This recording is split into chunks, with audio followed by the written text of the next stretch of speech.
In this guide, I'm going to show you how you can recover deleted Instagram account. Before we do get into this guide, make sure to like the video and subscribe to the channel with all notifications on. It really does help the channel and it lets us know that you want more content like this. We'd greatly appreciate it. And if at any point throughout this guide you did have any questions, just ask them down in the comment section below and we can help you out further. I'm going to be doing my best to reply to every single comment down there. But obviously first, open up the Instagram app and tap on your profile icon in the bottom right corner and then select the three lines up in the top right corner and go to account center up at the very top. From here, you need to scroll down, and what you're looking for on here is going to be manage accounts. Go ahead and select that. And what you need to do is then go ahead and choose whatever account it is that you're trying to manage.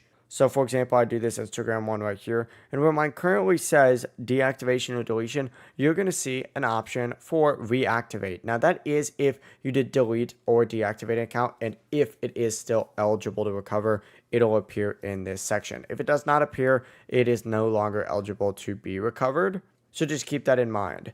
Tap the account, choose reactivate, wait for Instagram to finish restoring it. It may take a little bit of time depending on the account itself, but as soon as it says it's reactivated, you can log into that Instagram account again. If you just deactivated it, you can just log in from the main login screen and you'll be good to go.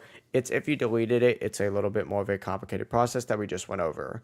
That's going to be the full process though. If you guys had any questions, ask them down in the comment section below and we can help you out further. I'm going to be doing my best to reply to every single comment down there. Before you do leave this guide, make sure to like the video and subscribe to the channel with all notifications on. It really does help us out and it lets us know that you want more content like this. We'd greatly appreciate it. Have a great rest of your day though. Peace.